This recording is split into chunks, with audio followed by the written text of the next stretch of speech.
Okay sir. बिस्मिल्लाहिर्रहमानिर्रहीम। आज की क्लास के अंदर नेक्स्ट हम देखते हैं कि किस तरीके से आप टेक्स्ट फाइल्स रीड कर सकते हैं और उसमें किस तरह आप राइट कर सकते हैं। तो f is equal to open with small bracket inverted commas में another dot txt comma w। अब ये जो ओपन है तो इसका मतलब है कि पहले से एक फाइल पड़ी हुई है another.txt जिसका नाम है, उसको ओपन करना है। किस मोड में? डब्ल्यू मोड में, यानी कि राइटिंग मोड में। तो इसका जो हैंडलर है वो किसके पास है? एफ के पास। अब एफ डॉट राइट, राइट का मेथड है और उसके अंदर कुछ भी आप राइट करवा सकते हैं। आप स्टैटिक टेक्स्ट भी राइट करवा सकते हैं, आप यूजर से कोई वैल्यू इनपुट करके भी उसमें राइट करवा सकते हैं, एनी हो। उसके बाद एफ डॉट क्लोज, यानी कि आपने फाइल को ओपन किया, उसमें कुछ राइट किया और उसको क्लोज कर दिया। ठीक है। अब आई एम राइटिंग की जगह पे मैं लिखता हूं वेलकम टू BSCS 7। ठीक है, और इसको मैं रन कर देता हूं। तो ये हमारे पास फाइल सेव हो गई। लेकिन कैसे पता चलेगा कि वाकईन ये फाइल सेव हुई है या नहीं हुई? ठीक है, तो उसके लिए हमारे पास एक फाइल पड़ी है another.txt, वो मैं आपसे शेयर करवाता हूँ। ठीक है, और ये आप देख सकते हैं कि इसके अंदर जो वेलकम टू BSCS 7, ये पहले से कुछ भी इसमें राइट नहीं था। जब हमने खुद इसमें राइट किया वेलकम टू BSCS 7 तो इसमें राइट हो गया। अब एक और फाइल है, ठीक है, वो पहले मैं आपको चेक करवा दूं। सैंपल, ठीक है, कौन सी फाइल है? Sample dot txt। तो इसके अंदर एक लाइन के ऊपर ए लिखा हुआ है, दूसरी पे बी लिखा हुआ है, तीसरी के ऊपर सी लिखा हुआ है। ठीक है, अब इसको मैं एक और प्रोग्राम है, ठीक है, रीड वाला। जिस तरह हमने राइट को देखा है इसी तरह हम रीड का प्रोग्राम देखते हैं। ये हमारे पास रीड लाइन, इसको मैं शेयर करता हूँ।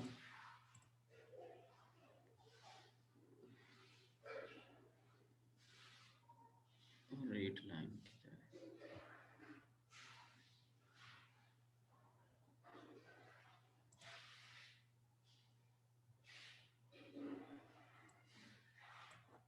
ये वाला शेयर करता हूँ। तो इसमें देखें f is equal to open sample dot txt। ठीक है, कि आपने एक फाइल को ओपन करना है, उसका नाम सैंपल है। ठीक है, उसके बाद है डाटा। डाटा क्या है? एक वेरिएबल है। ठीक है, f क्या है? फाइल हैंडलर है, जिस फाइल को आप ओपन करने जा रहे हैं। कौन सी? Sample dot txt। Dot read line, read line का जो फंक्शन है ये क्या करता है कि पूरी लाइन को, जो टेक्स्ट फाइल के अंदर जो पूरी लाइन है, ठीक है, उसको रीड कर लेता है। और वो रीड करने के बाद किस वेरिएबल में स्टोर होगी? डाटा के अंदर। प्रिंट ऑफ डाटा करेंगे तो वो लाइन प्रिंट हो जाएगी। तो हमारे केस में इस फाइल के अंदर फर्स्ट लाइन के ऊपर ए पड़ा था तो आपको ए डिस्प्ले हो जाएगा। उसके बाद एफ डॉट रीड लाइन, जब सेकंड जो है ना आप फंक्शन कॉल करेंगे तो दूसरी लाइन आपके पास रीड हो जाएगी, उसको प्रिंट करवा लेना। फिर तीसरी लाइन रीड होगी और उसको प्रिंट करवा लेना। और अगर चौथी लाइन उसमें एग्जिस्ट करती है तो ठीक है, उसके बाद आपने क्लोज कर लेना है। ठीक हो गया। इसको अब हम रन करते हैं। ठीक है, तो ये मैं शेयर करवाता हूँ आपसे।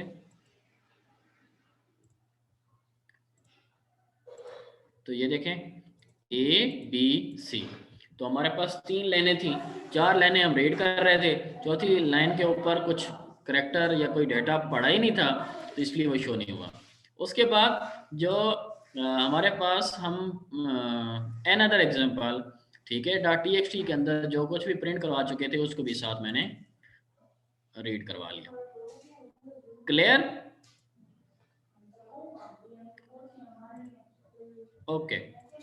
तो अभी नेक्स्ट जो हमारे पास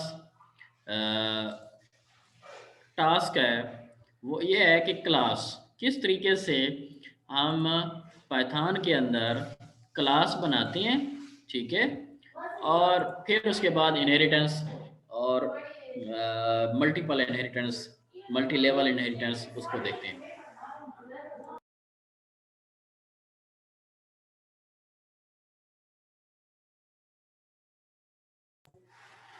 अब इसमें मैं शेयर करवाता हूँ आपसे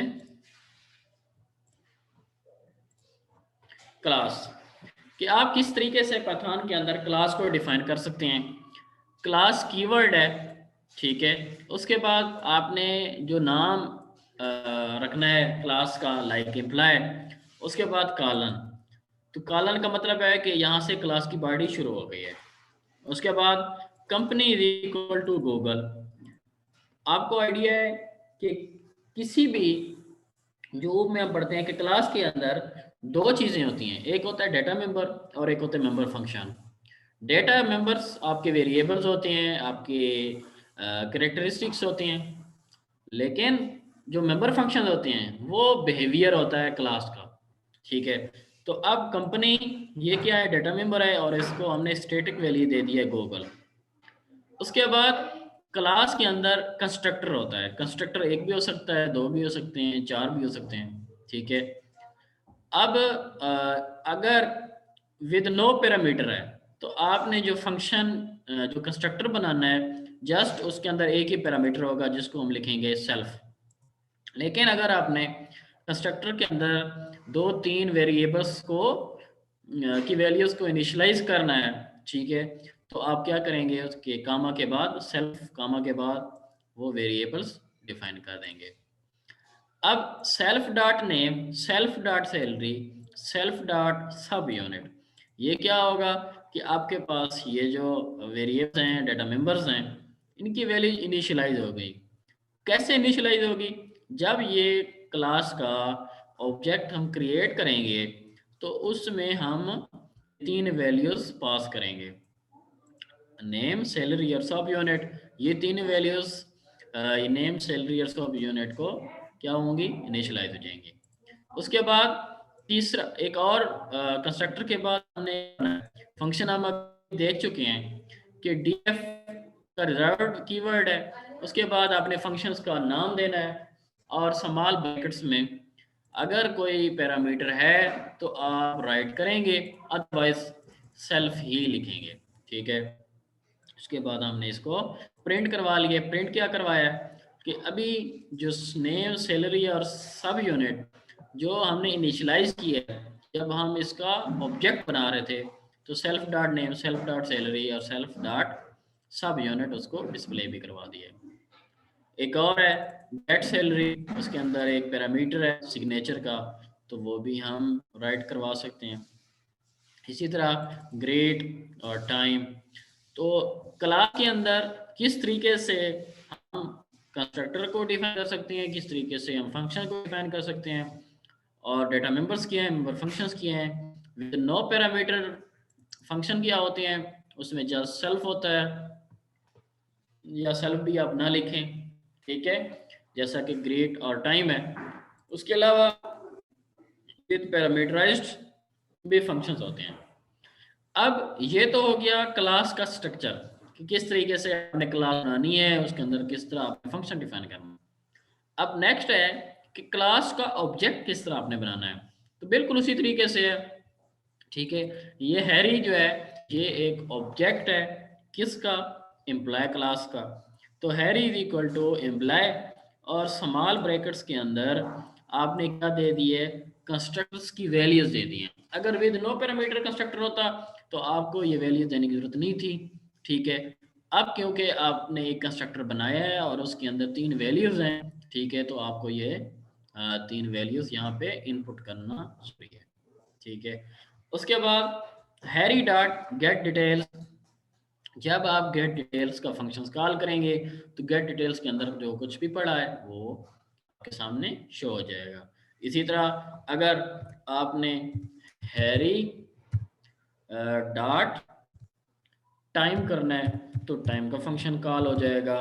इसी तरह अगर आपने हैरी डॉट ग्रेड, ठीक है, तो ग्रेड का फंक्शन कॉल हो जाएगा। इसी तरह हैरी डॉट गेट सैलरी, ठीक है, गेट और सैलरी, उसके अंदर आपने कोई सिग्नेचर कोई वेरिएबल पास कर देना है, ठीक है। तो मैं इसको लाइक वेलकम अगर पास कर देता हूँ तो ये हमारे पास कि किस तरीके से हमने क्लास को डिफाइन किया, उसके अंदर कैसे आपने डेटा मेंबर्स को डिफाइन किया, कंस्ट्रक्टर किस तरह बनाया, फंक्शंस किस तरह बनाए, फिर उन फंक्शंस का उन फंक्शन की कॉलिंग किस तरह है, उस क्लास का ऑब्जेक्ट किस तरह हम बनाते हैं, कंस्ट्रक्टर किस तरह कॉल करते हैं। तो ये इस एग्जांपल में मौजूद है। इसको हम सेव करते हैं और इसको रन कर लेते हैं, ठीक है। तो ये मैं आपसे शेयर करवा देता हूँ शेल। तो ये जब एग्जीक्यूट होगा तो सबसे पहले कंस्ट्रक्टर कॉल होगा। कंस्ट्रक्टर के अंदर लिखा था एम्प्लॉय इज क्रिएटेड, जो कि यहाँ पे आपको शो हो गया है। उसके बाद जो आपने कंस्ट्रक्टर में नेम, सैलरी और सब यूनिट पास किया था, हैरी, 100 और यूट्यूब, और कंस्ट्रक्टर में वो इनिशलाइज हो गई थी, तो उन्हीं वैल्यूज को जब आपने गेट डिटेल का मेथड कॉल किया था तो क्या लिखा हुआ था, the name of the employee is, क्या था, सेल्फ डॉट नेम, तो वो Harry, self dot salary 100, self dot sub unit YouTube. उसके बाद जो टाइम का फंक्शंस था उसमें लिखा हुआ था the time is 9 AM in the morning. उसके बाद ग्रेड का जो फंक्शंस था, गुड मॉर्निंग सर। उसके बाद आपने जो गेट सैलरी का फंक्शंस कॉल किया था और उसके अंदर वेलकम डिस्प्ले किया था, तो salary for this employee working in Google is 100 और वेलकम।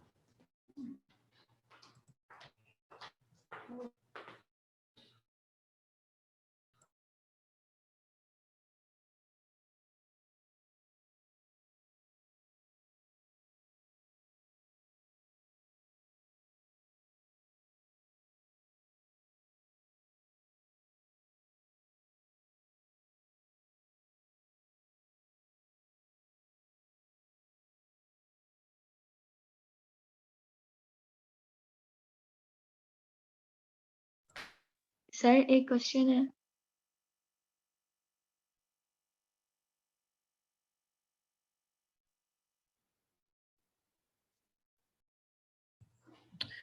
जी समझ आई रहेल? सर एक आप क्वेश्चन है। जी जी, आप रिकॉर्डिंग ऑफ कर दें रहेल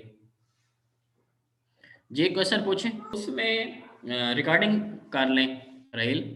ओके सर, ओके। अच्छा, बाकी जो सी या सी शार्प वगैरह में हम कॉलन लगाते थे, यानी कि जब भी आपने इनहेरिटेंस करनी होती थी तो हम क्या करते थे कि क्लास का नाम लिखते थे, उसके बाद कॉलन लगाते थे और पेरेंट क्लास का नाम लिख देते थे। लेकिन इसमें इस तरह नहीं है। इसमें क्या है कि अब जो चाइल्ड क्लास होगी उसके साथ आप स्मॉल ब्रैकेट में पेरेंट क्लास का नाम लिख देंगे, तो ये हो जाएगी इनहेरिटेंस। किस तरह? अब हमारे पास एक क्लास इम्प्लाई है, ठीक है, कंपनी डेटा मेंबर है और फंक्शन हमारा शो डिटेल है, ठीक है। अब उसके बाद आपने एक क्लास प्रोग्रामर बनाई है। ये प्रोग्रामर जो क्लास है इसको आपने इम्प्लाई से इनहेरिट करना है, तो क्या करेंगे कि प्रोग्रामर क्लास के साथ स्मॉल ब्रैकेट में पेरेंट क्लास का नाम लिख देंगे, ठीक है।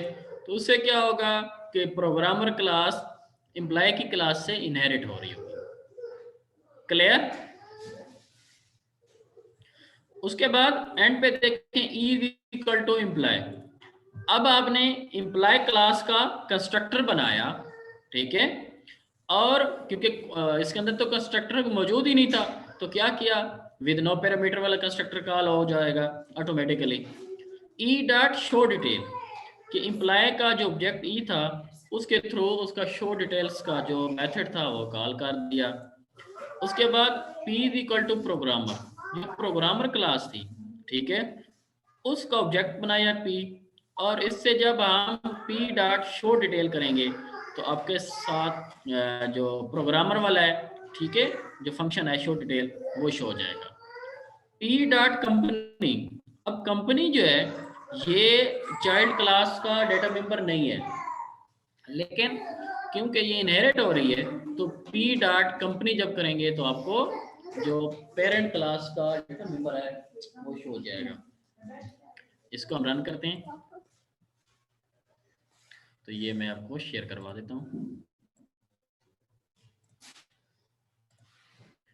देखिए आपने जब ई डॉट शो डिटेल किया था तो ई एम्प्लॉय क्लास का ऑब्जेक्ट था, वहाँ पे दिस इज एन एम्प्लॉय, तो ये दिस इज एन एम्प्लॉय ये शो हो गया। उसके बाद जो पी था वो प्रोग्रामर क्लास का ऑब्जेक्ट था, जब पी डॉट शो डिटेल्स किया तो आपके पास जो दिस इज एन प्रोग्रामर का जो फंक्शन था वो शो हो गया। लेकिन p डॉट कंपनी, p क्योंकि प्रोग्रामर क्लास का ऑब्जेक्ट था और कंपनी पेरेंट क्लास का ऑब्जेक्ट डेटा मेंबर है, तो आपने क्योंकि इनहेरिट किया है इसलिए गूगल आपको डिस्प्ले हो गया, कोई एरर नहीं आई। इसके बाद जो नेक्स्ट हमारे पास है, ठीक है, वो है मल्टीपल इनहेरिटेंस या मल्टी लेवल इनहेरिटेंस। देख लेते हैं मल्टी लेवल क्या होता है और मल्टीपल क्या होता है। में डिफरेंस ये है, ठीक है, कि मल्टीपल इनहेरिटेंस का मतलब है कि एक क्लास एक से ज्यादा क्लासेस से इनहेरिट हो रही है।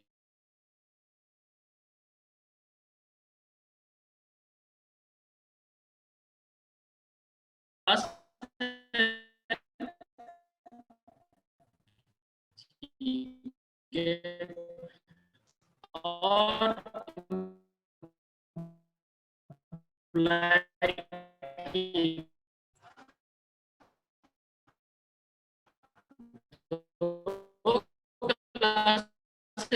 हमारे पास डिफाइन है, सर आपकी आवाज कट कट आ रही है। क्लास हम बनाने जा रहे हैं सर आवाज सही नहीं आ रही।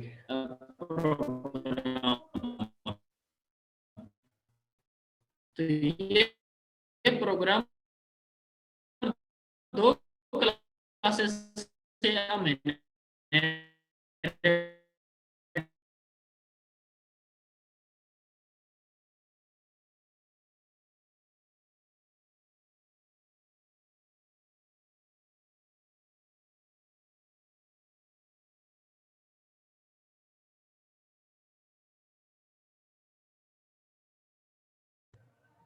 जी आवाज आ रही है? यस सर, सर आ अब रही आ है। रही है। अच्छा तो एक मिनट में आपको इनहेरिटेंस की समझ आ गई थी, मल्टी लेवल की समझ आई है या नहीं? मल्टी लेवल की नहीं समझ आई हेलो, सर, मल्टी लेवल अच्छा की नहीं समझ आई। अच्छा ठीक है, मैं आपको एक मिनट, ये अभी हम देख रहे हैं मल्टीपल इनहेरिटेंस। तो मैं ये डिस्कस कर रहा था कि जब एक से ज़्यादा क्लासेस एक क्लास से इनहेरिट हो रही हूँ तो उसको कहते हैं मल्टीपल इनहेरिटेंस। तो हमारे पास एक क्लास थी फ्रीलांसर की क्लास, ठीक है, और एक एम्प्लॉय की क्लास। अब तीसरी क्लास हमने जो बनाई है वो है प्रोग्रामर की क्लास। अब प्रोग्रामर की क्लास फ्रीलांसर और एम्प्लॉय क्लास से इनहेरिट हो रही है, इसको हम कहते हैं मल्टीपल इनहेरिटेंस। क्लियर?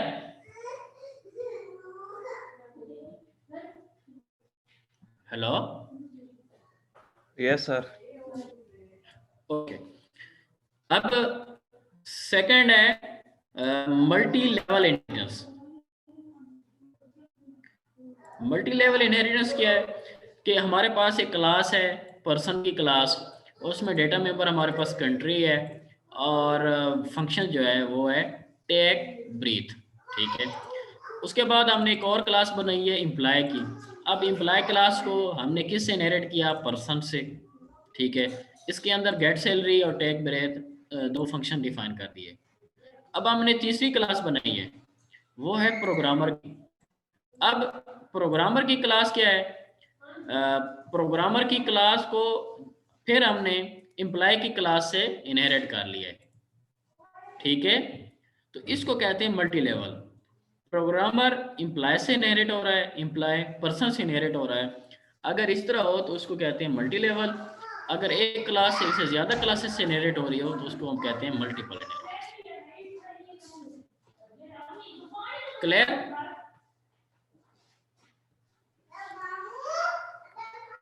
हेलो, जी सर। Yes sir. कोई confusion? No sir.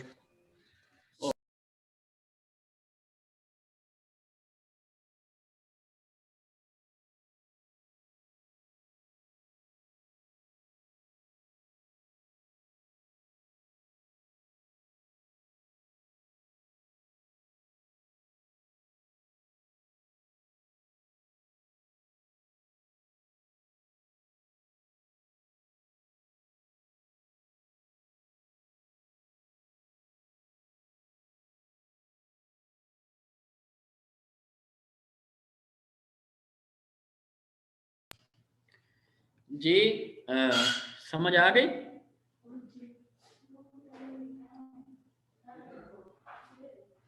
Hello, yes sir. Okay. तो आज की क्लास हम यहाँ पे ही एंड करते हैं, ठीक है। तो मैं आप ओके लोगों सर। को जो आज की क्लास का जो मटेरियल है वो मैं व्हाट्सएप के ऊपर ग्रुप में शेयर कर दूंगा।